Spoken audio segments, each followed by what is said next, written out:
तो यहाँ पर हम लोग देखेंगे कि दूरदृष्टि दोष क्या होता है, यानी कि हाइपरमेट्रोपिया क्या होता है, इसके कारण क्या है और किस प्रकार से इसका हम सुधार कर सकते हैं।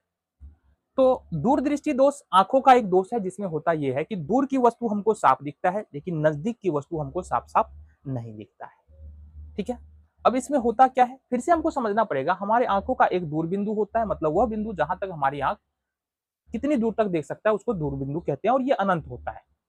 एक होता है निकट बिंदु, मतलब कितना नजदीक तक हमारा आंख स्पष्ट रूप से देख पाता है, और ये होता है 25 सेंटीमीटर।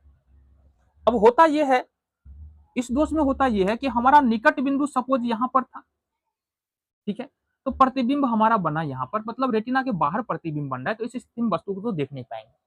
क्यों हुआ ऐसा? क्योंकि यहां पर हमारा आंख में कुछ गड़बड़ी हुआ, जिसके कारण निकट बिंदु यहां से शिफ्ट होकर यहां आ गया। मतलब अब हमारा आंख यहाँ की वस्तु को साफ साफ देखेगा, यहां से जैसे इधर चलेंगे तो ये वस्तु को साफ साफ नहीं दिख पाएगा। अब इसका कारण क्या होता है?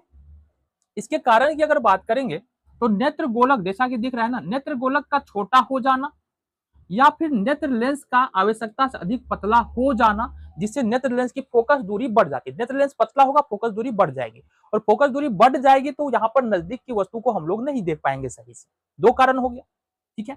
अच्छा, इसका उपचार कैसे किया जाता है? इसका उपचार की अगर हम बात करेंगे तो यहाँ पर हम क्या करेंगे, यहाँ पर अगर हम बात करें उपचार की बात, तो यहाँ पर हम लोग उत्तल लेंस का प्रयोग करेंगे। अब जैसे उत्तल लेंस का प्रयोग करते हैं तो वस्तु अगर सपोज हमारा मान लो यहाँ पर एन पर रखते हैं, तो हमारे नेत्र लेंस को ऐसा लगता है कि वस्तु जो है ना यहाँ पर एन डैश पे रखा हुआ है, मतलब वस्तु एन पर है, इस लेंस के कारण वस्तु का प्रतिबिंब एन डैश पर बन रहा है। ये नेत्र लेंस जो है पहले वाले नेत्र लेंस के कारण इस प्रतिबिंब को समझ रहा है कि वस्तु है, और इस कारण से प्रतिबिंब हमारा रेटिना पर बन जाता है। तो सुधार करने के लिए हम क्या करेंगे? उत्तल लेंस का प्रयोग यहाँ पर करेंगे दूरदृष्टि दोष को सुधार करने।